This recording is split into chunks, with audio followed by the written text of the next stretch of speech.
go 2, 1, bow. What's up, world? What's up, world? What's up, world? If you hear my voice, you know what that means. It's time for what? The Homos Talk Show right here on Verse TV. I'm your boy, Troy Weeks Music, and I'm wearing my chain. If you want to know more about it, DM me. But who else we got in the building besides myself today? Hello. I'm your host, Darren Green, host of the Darren Green Show. Just here, just filling in, trying to figure out what we're going to do, we're going to talk about today. That's right. Thank you for being in the building. Of course, who else we got in the building with us on today? It's your favorite host, Rocky, Chicago author. All right, now let's do it. And last but not least, outside of myself, who else we got in the building? Come on, talk to me. You already know who it is, your girl, Yuri G. You know, just like that, y'all. And this your boy representing Harlem all day, every day. Darren, where you from, Darren? I'm from Trenton, New Jersey. Born and raised. Trenton, New Jersey? Oh, shit. Yes. We got you in New Jersey in the building. All right, now don't play out there. All right, that's what I'm talking about. They don't.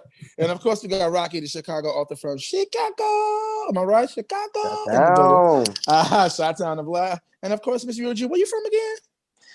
I mean, I'm from the nice southern town of North Carolina, but I reside in Atlanta at the moment. She resides in Atlanta at the moment. That's all right. All right, Miss Yuri. Well, anyway, ladies and gentlemen, that is our crew for today. This is the Homos Talk Show of this week. So thank you guys for tuning in. We're here each and every week, y'all. Holidays and all, we don't give it up. We're here to make sure of that. So without further ado, we're going to get right into the Homos Tea with Yuri G. Let's do it. All right, our little first piece of tea is, would you call your boyfriend or fiance your husband? Jenny Mai does. I don't see a problem. And this is from MadameNore.com. But second of all, would you say yes? But second of all, when you say yes, you should already look at that person like your husband. When I say yes, if I wasn't comfortable calling him my husband, I wouldn't say yes in the first place. And by the way, guys, call their ladies wifeys all the time. Jeannie Mai on the real daytime. Aaron feels that the term wifey is mostly used in a different context from husband, but he does mostly agrees with the quote. If after what you feel in a reasonable amount of time, you start calling your partner husband or wife, and it makes them uncomfortable enough to leave, should you move on to someone who moves at your speed, or should you slow down and ask them for forgiveness? Okay, so I think it's cute sometimes, you know, the terms hubby and wifey, all that great stuff. But what I've seen it used for so much lately is someone getting all the benefits of a wife or husband without the commitment. And I just feel like this is like a halfway term, like you almost there, like it's those terms that people use to lead you on or whatever. Like, yeah, that's my wifey right there. But it's like, I'm not the wife because you're not really going to put a ring on my finger, but you're going to reap all the benefits, have me do all this, and this, and then we're going to do everything like we married, but we not or whatever. And that means no condoms and all this stuff. Like, no, I'm sorry. I just don't, I don't like it or whatever. But if you feel comfortable, that's bae. I mean, if it's still fresh boo thing. But I feel like for all of the people that's outside of it, looking in, they're gonna judge you based off of that wifey and hubby type thing. Like the only time I really use that terminology is when I have my gay guy friends and I go out and I don't want a guy to talk to me. I'm like, hubby, he already know like, oh yeah, I need to turn on because she don't want to talk to whoever this is or whatever. Or in regards to like the gay man that is the father of my children, of my gay kids, like we have a little gay family. I call him hubby because it's not real. Like I'm not married to him, but we reside, like we live like we in a family, like we got kids. So I just don't understand it. And I just don't see why you would even subject yourself to those terminologies and labels. But yeah, Rocky, what do you think? I mean, I played around with those words, but I mean, if you sometimes people, they don't understand the meaning of being a spouse for one another. You know, a lot of people don't understand how deep it can be because like you said earlier, people want the title, but they don't do what it takes to have that title sometimes. And we use those words loosely. I would say before I even call somebody like wifey, I mean, like if I meant it seriously, I just see what they can do for me. Because nowadays people jump into things and they try to reap benefits off of you, not even trying to build with you. So. Mm-hmm. All right. So Nick, what do you think? You talking about me? Come on, Yeah. Darren. Yes. I mean, I don't know. I was. I'm sorry. Yeah, my I'm Facebook. sorry. Yeah, I know. I'm sorry. Yeah. No, from my understanding, these two are engaged, right? I think they're just dating. No, they're engaged. They're engaged. They're engaged. Yeah. Okay. Oh, they are? Yeah. According to Madam Noir, they're engaged. Yeah. Yeah, because when I looked at the article, I watched the video and I heard her explain it. And, if they're engaged, I feel like there should be nothing wrong with, her calling her soon-to-be husband. I just feel that she also brought up a good conversation of how men use the term wifey. But the second she did it, it was like, oh my goodness, what are y'all talking about? What are you talking about? You're not married yet. I mean, they're in the process. I mean, I imagine they probably wanted to get married this year. We don't know what happened, but I don't have an issue. All right. Troy, can you go ahead and give me your thoughts? That's all right. I'm gonna do that. I'm ready for it. So, first and foremost, shout out to Jeannie for just being real and being herself always. First and foremost, she's gonna be her all day, every day, just like her mama, just like her mammy, and I love it. I think like Darren said, like when she mentioned like, hey, guys do it all the time, and it's not an issue. But when I did it, why you guys give me backlash for it? This man is my fiance and soon to be husband. No, we're not married yet. Yeah, that's the only thing which I want to know. Y'all think they think you went off and got secretly married? She's like, no, we didn't get married. I call him my husband because if he's your husband, he should feel like your husband in your spirit, is what she said. I think Lonnie Love said, either her or Lonnie Love said that in the article, but which is true. If you're engaged to be married, it's only a matter of time before that is your husband. So I don't see nothing wrong with an engaged woman who's soon to be married to her husband and feels like that's her husband in her spirit. There should be a problem. But what I do have a problem with is like what Yuri was saying, like those terms. First and foremost, y'all know I say this all the time, words are power. And I don't believe in using those words to give power to things that aren't happening. The reason why I say that is because, like Yuri said, if you give people certain titles and certain things, they won't go full through with the commitments and certain other things because they already got the title. Why, like the old school said, why buy the cow when you can have the, get the milk for free? So, I think it's important that you use words of power and know where you are and stand and who you're with. And, if that's the person you want to be with and want to be your husband or your wife, that's fine. But use the words in the way they should be used so that you can have power over it versus using it loosely. And then like article said, somebody starts, when you give people those titles and they'll just get comfortable, they want to leave. You know what I'm saying? And also too, if they feel uncomfortable about it and y'all are that close and you call them a husband or wife, if they feel uncomfortable and they want to leave, that's kind of like, you don't need to be with them anyway. At the end of the day, they should feel the same way you feel. So if they feel mad, they may be like, whoa, slow down, you're going too fast. I get that. But to feel some type of way because they said they want to leave, bye, Felicia. Let them go. If they're that mad, they don't need to be there in the first place. And so that's how I feel about it, especially if you're not engaged. Because most people who are not engaged are using these terms. It's like, you're not engaged and that's your husband? I done seen that in the Black community so much. And I'll just be laughing to myself. And I'm like, words of power. You call that man your husband and he ain't got a ring on your finger. That seems kind of suspect. Why should he if you already call him your husband? So that's why we've had these issues, giving certain men who are not qualified to be husbands the husband title. Hopefully we can. Go ahead. What you saying? No, you close it out. I don't even like it in engagements because like when you're even using it in an engagement, it like gives that power a little premature, and that's how a lot of. Like, I know my aunt, she was engaged for 6 years. Who is engaged for 6 years? Like, until he ran out of options is when he finally wanted to put a ring on it. He is old now. He already, done everything. Like, he had 6 kids with other women while he was with her during that 6-year engagement. And it's like, now that he done wore it thin and he saw that you put up with all his shit. It's like, I'll marry her because even if I cheat on her while I'm married, she ain't gonna do nothing. You know, so it's like, girl, and you was hubby, this is wifey, and girl, I just don't You're know. Yeah. I can't. You right about that. can't. Right. I mean, that's a great way to close that out. So cool. So if we're all cool with that, I'll move things along to our second homos tea topic for our other show for today. And so we're going to be talking from Fox News, Breonna Taylor, $12 million net worth. So if you guys, read what we're talking about, it started out with ESPN cutting off. It was cut straight to commercial when Jalen Rose was called for officer's arrest in the Breonna Taylor case. So he was, he started out talking regular, doing his thing. And next thing you know, he goes to talk about Breonna Taylor and whoop, right to commercial break.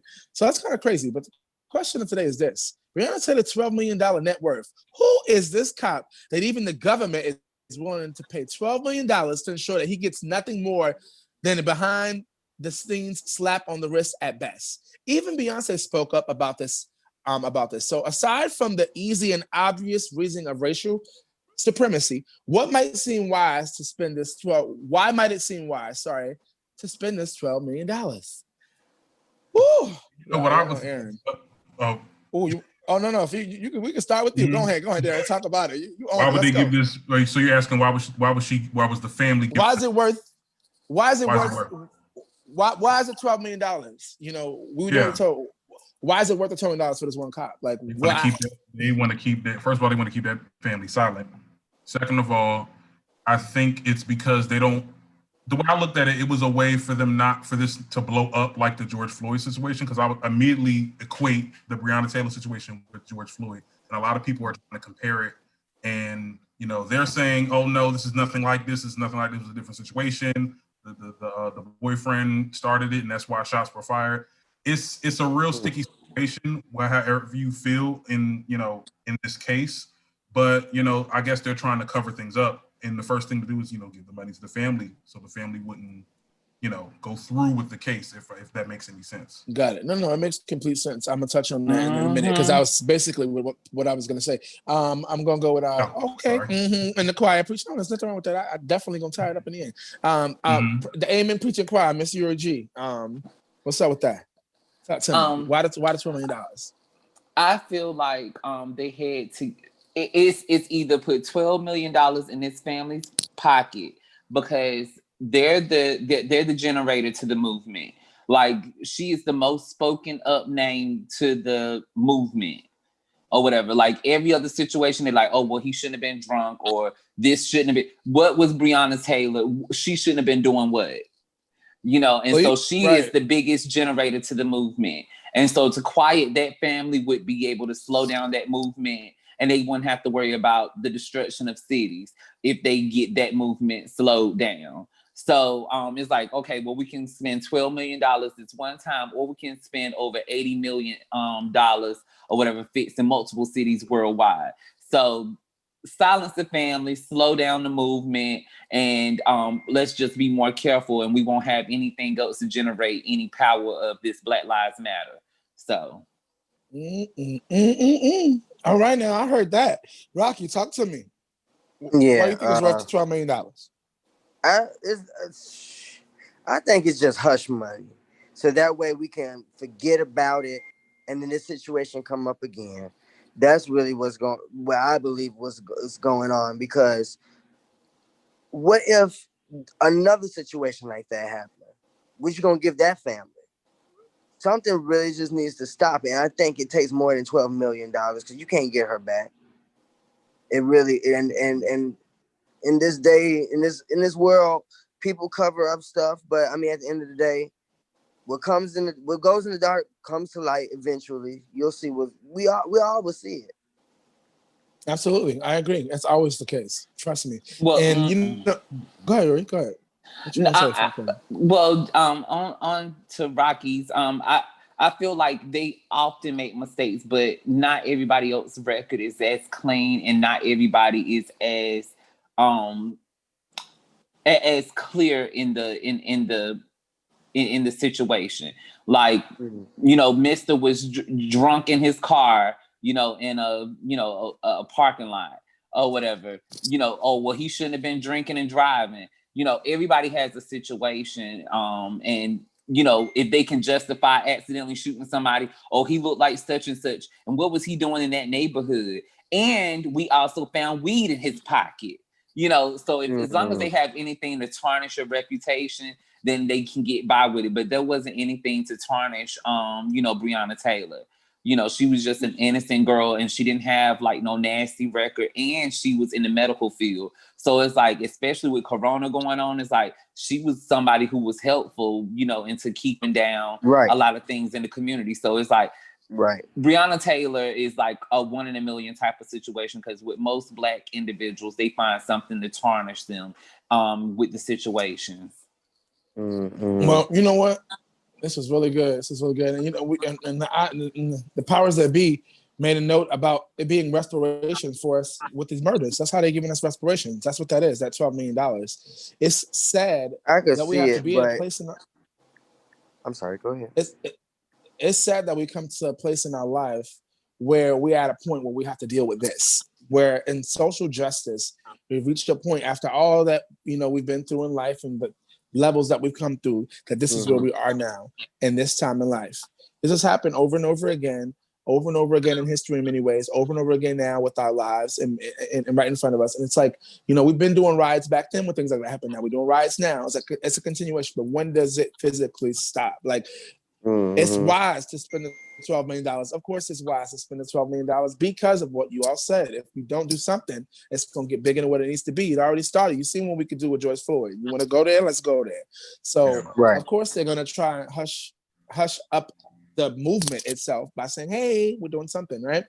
But ultimately, that is the bigger problem because of the fact of it being like restoration. It's not really restoration, but it's like a restoration with what happened to her. So it's like at the end of the day, they're trying to cause all these different things to stop our minds from being focused and being distracted because it's election year. It's election year. In a little matter of 5 weeks, we are going to be electing for a new president. So all that stuff that's going on right now is all being brought into the light in many ways to keep us distracted from what the real focus is the next presidential election coming up. So it's sad and it's unfortunate, but it will not be stopped. It won't not be talked about because it's something that is, you know, very important in today's time. So, you know, again, you know, Breonna Taylor's family, you know, our hearts go out to you. You know, you guys are sure dealing with this now. Your whole lives are on the forefront. So, from the Homos team, we want to say, you know, our condolences to you for that, and you know, our hearts go out to you. And you know, we're going to continue to do everything that we can on this side to, you know, fight, talk about it, so that we can, you know, bring it to the world as much as we can on this end. But now, before we keep this moving along too long, drag, we have one more Homos tea topic brought to you by Miss Yuri G. And this one should be fun. All right, our next little tidbit is our showbiz cheat sheet. Toni Braxton wants to do verses, but only with Mariah Carey or Mary J. Blige. So, and this was by cheatsheet.com. So, bestas, out of everyone who has ever been in the industry, who is the best match for Toni? The best match for Toni. I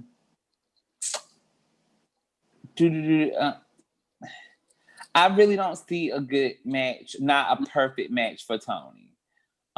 Because Toni's career has been based off of a lot of emotional songs, and she hasn't had quite the longevity of some of the other girls. So she's kind of in that awkward place.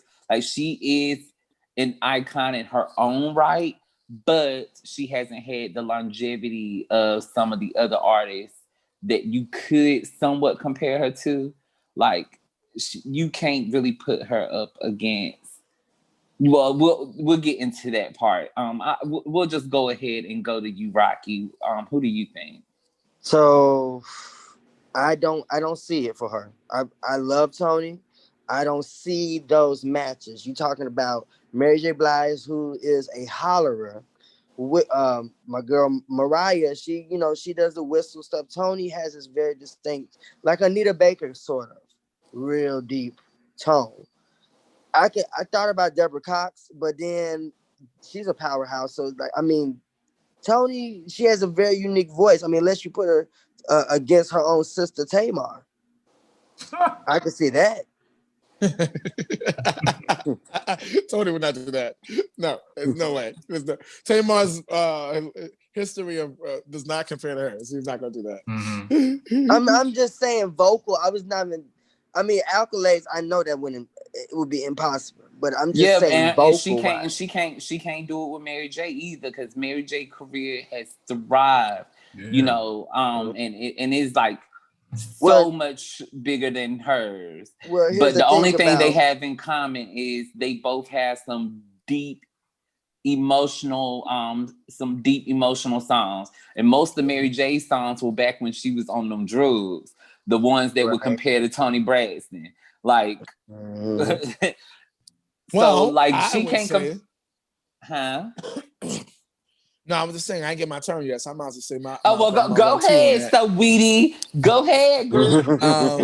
I'm gonna say if I had to choose, honestly, because we have to think about verses. The whole purpose of it, like Missy Elliott said in the article, is to show people that artists aren't just singers. They produce, they write, they do a lot of different things. And so, compared to what Toni has done, I would say honestly, the best verses will be Deborah Cox. And the reason why I say that is because the both of them have done, Broadway. The both of them have the same sort of style of music and the same kind of, even though I know Toni Braxton has way more music than Deborah Cox, but the style of both of them and the journey and what they've done with their music and some of the things they've done, I feel will have to be Deborah Cox or Shantae Moore. I like Shantae Moore. I mean, you don't hear a lot about her, but I think I would love to see her in the verses just because bring Shantae. You know what I'm saying? She's still singing and performing and doing stuff. So that's who I would say. But yeah, I know there's like 30 questions, so you can move to number 2. My bad. I'm gonna take up too much. Yeah, well, my question is to Miss Toni. I hope she do tune in. Is why does she feel like Mariah Carey or Mary J. Blige is on her level? I would love to understand why she thinks that. But so question 2, she said Mary J. or Mariah. Aaron thinks that all 3 women have their own lane, but who is the better of the 2 and why? I would have to say Mary J. Blige is probably the better of the 2. We would just have to shorten her career, a selection of songs for her to match Toni. We would say all of early Mary's songs because the only reason why Toni Braxton, No Shade, is still relevant at this moment is because of her her mental health campaign and the Braxtons. So yeah, that's the best fit for her because Mariah would blow her out the water all day, every day. And Mariah's more of a pop girl, like there's no comparison with them because Mariah's nostrils close up when she sings and and she hits these squeals. So it's like you're not gonna be able to, put anything next to Mariah and it even sound closely relatable in comparison. So yeah. But yeah. I mean, I get it, but no. Toni's voice. No. Period. Yeah. So who do you, out of the 2 people, out of Mariah and Rocky, out of Mariah and Mary J, the question is which one of those 2 you think are the better choice out of the 2? Which one do you think are the better? Better choice? Oh my God. I mean, I would say Mary J. Blige because of her gritty, like, tone to her voice or whatnot. Toni Braxton kind of got that deeper tone. They both sing about pain. They make music about pain. That's what they're known for. That's how they got big, because of singing pain. Maybe that. Okay, yeah. Mary J. would probably be my pick. Right. Yeah, I would agree. Yeah, Mary J. I would agree. I was a little sorry. This topic. Go ahead, I'm not really privy to these singers. It's not my time period. But I would say Mary J. Blige. Huh? No, go ahead. You go. Oh yeah. I would say Mary J. Blige. I don't know about Mariah. Mariah, their discographies are just too different. Like the verses would be 5 minutes. If you think about it, it wouldn't be that long. You get what I'm saying? So no, Toni. Okay, I like that answer. I'm gonna give my little 2 on this one. Mm-hmm. I would say honestly, based on the question that was asked, the better of the two, I say is Mariah Carey. Being a performer and someone who knows like what it takes to do all the shit that they're doing, especially like doing all these tours and all these different shows, these Broadway shows, all this kind of stuff. I know it takes a lot to do that, and I know that Mary J has a lot now switched over to mostly do acting. It seems like so. I would say Mariah Carey because even though their voices aren't what they used to be, you can't take away from what they've done in the past and what standing to me when I look at Mariah Carey, I think about the success that Michael Jackson had, worldwide. You know what I'm saying? And I think that that's big. Like. So for me, I would say Mariah. Sorry. You just wanted to be different. Child, you couldn't even make no sense of it. But okay, we're going to go ahead and move you on. Tried it. You tried it. I got my songs ready. Go ahead. You got your songs ready for number 3? Let me see how. We're going to find out right now. Okay, so if you had to choose the songs for the answer to question 2, what would be the first 3 songs for each artist? So, Troy, since you feel so confident, girl, I want you to go ahead and go first, girl. It says which artist you chose for number 2. What 3 songs for that artist? And my 3 songs for my artist. And let me give me 1 second for my Mariah Carey because I put it in my notes here. My 3 songs are Hero, because that was the first song that I really heard from her. I was like, oh my God, like I learned it and everything. Number 2, We Belong Together, because that was such a gem in my life. I still, every time I hear it, go crazy. And 3, All I Want for Christmas, because that's the number 1 song sold on Christmas, no matter how many years it's been, years, still making all this money. She ain't never got to make another song, but on Christmas time, All I Want for Christmas Is You is going to make some money. So those are the 3 songs I chose for my artist, Mariah Carey. Thank you. All right, well, the 3 songs I have for my artist, Mary J. Blige, is Enough. That song, I think every girl has went through a situation where, everybody has went through a situation where they felt like they weren't enough or whatever, and they being played in a situation. So yeah, I choose Enough or whatever. No More Drama. We all had situations where the drama is just a bit much or whatever. Like, done, you done or whatever. And then I think it's called 7 Days. It's Monday, a friend of mine. Tuesday, that is my so yeah, those are my 3. Oh, okay. All right, Rocky, talk to us. What's up, 3, Rocky? Mary J. Now you chose Mary J. Remember that. Mary J. Love at First Sight, because that was when she came back out and she had Method Man on there. I mean, her and Method Man. That was too dope when she came out. She started busting out with the dancers and stuff and whatnot. You do have to do No More Drama, because that's probably like one of her top songs. I mean, well, it was more recent, but where she was singing about like getting over the pain. We used to her singing about pain. Now she's talking about getting over the pain. So that was like a break for and then man. Deep inside, I wish I can't remember the song, but y'all remember that song. That's probably. I know what song you're talking about. I know what song you're talking about. I don't know the name of it though. Yeah, I know what you're talking about. Oh shit, Rocky was ready. Okay. Period. Okay, Team Mary J. Darren, talk to us now. What's your 3?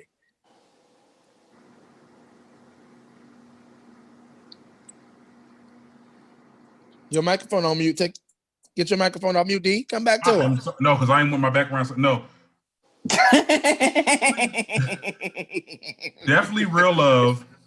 Real Love was a bop. Growing up, I used to listen to that all the time. Another song, this was from one of her recent albums. I think it was My Life 2, where she did Don't Mind. That was a good one. That was a good comeback song. The third one, what's that other one? Because I was trying to look for it, but I don't know the song, but it goes like, right. Fine, just fine. I'll be just fine, my life. I don't know. We know that.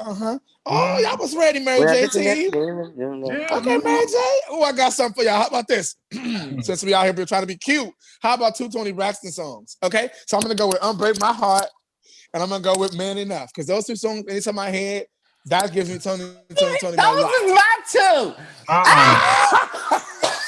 Well, look, let me say this. I don't know much about Toni Braxton, but this new song, the recent song she just came out with, I'm not good with the names, But Sing a little bit of something. Give us. Love Long, and she was, huh? No, I'm being funny. So give us a little part. Sing a little bit of something. Give us. I can't sing. Look, hold on, let me sing. Long Are you as talking about long the as I song with live. her? Oh, so The it's a song new with her? song. That was a good one, huh? Y'all know? You said the new song with her? You saying? No, it's called Long As I Live. Oh, okay. So new Tony, Long As I Live, Oh. and then Rocky said the new song with her. You said Rocky? Yeah, that was a song she did with her just recently. That was nice. Right. Okay, all right. We transition Tony. All right, well, all right, that was good. You already start Yeah, trying to steal okay. my stuff? So I got me a new set since you want to steal mine or whatever. So mine is just be a man about it. Just Today. be a Oh, okay. man Go ahead. about- and then I love me some him. I love that. Oh, that's a good one too. That's a good one. Ooh, Mhm. this was good. Okay, well, shout out to all of y'all for Homos Tea today because this was a good ending. Shout out to you, Aaron, for being the skies that be and making it happen. This is really good. For those of you out there that are tuning in live or also tuning in from a BFI podcast, if you want to be a part of what we're doing, again, I'm going to reiterate all that we did today for Homos Tea so that way you can be a part of what we did and then, be engaging in what we do. We do read your comments, so thank you guys each and every week for your comments. We appreciate you guys. Thank you. Make sure you first and foremost like, comment, subscribe, follow us on iHeartRadio, follow us on Spotify, all that good stuff, you know what I'm saying? So you can keep in tune with what we're going. But today's layout of Homos Tea, we talked about an article from Madame Noir with My Husband. And basically, what we talked about with that was this. My husband, but second of all, when you say yes, you should already look at a person like your husband. When I say yes, if I wasn't comfortable calling him my husband, I wouldn't say yes in the first place. And by the way, guys call their ladies wifeys all the time. Jeannie Mae on the real from the Daytime Shark Show, The Real. So this is who we're talking about. Aaron feels that the term wifey is most likely used in different contexts from husband, which it's not the same thing, but we definitely mostly agree with the quote. If after what you feel is a reasonable amount of time, you start calling your partner, your husband, or your wife, and it makes them feel uncomfortable enough to leave, should you move on with someone who's more your speed, or should you slow down and just ask them for forgiveness? That was the first topic we talked about. And the second topic we talked about was from Fox News, Breonna Taylor, $12 million net worth. Who is this cop? Who is this cop? Say it again. That even the government is willing to pay $12 million to ensure that he gets nothing but a slap on the hand, slap on the wrist at best. Even Beyonce spoke about this, y'all. Aside from the easy and obvious reason for racist supremacy, why might it be Mama didn't seem wise to spend this $12 million? And He's an ex-man. Last but not least, probably on our Homos topic, Homos Talk show, Homos Tea, we talked about the showbiz cheat sheet. Tony Braxton talking about she wants to do a verses, but only with Mariah Carey or Mary J. Tony Braxton, our bestest. So this is another bestest. You know how we do, y'all. The first question was, out of everyone who has ever been in the industry, who do you think is the best match for Tony? Second question was, she did say she wanted Mary J. or Mariah. Aaron thinks that all three women have their own lane, but who do you think is the better of the two and why? And the last question was, if you had to choose songs for the answer to your question two, what would the first three songs of those artists be? And so basically we did that, but we added Tony Braxton songs. If you're a Tony Braxton artist fan as well, please add those and let us know what you guys think in the comments below. Again, please like, comment, subscribe. And this is the Homos Tea with Verse TV right here. Boop, boop. Thank you, guys.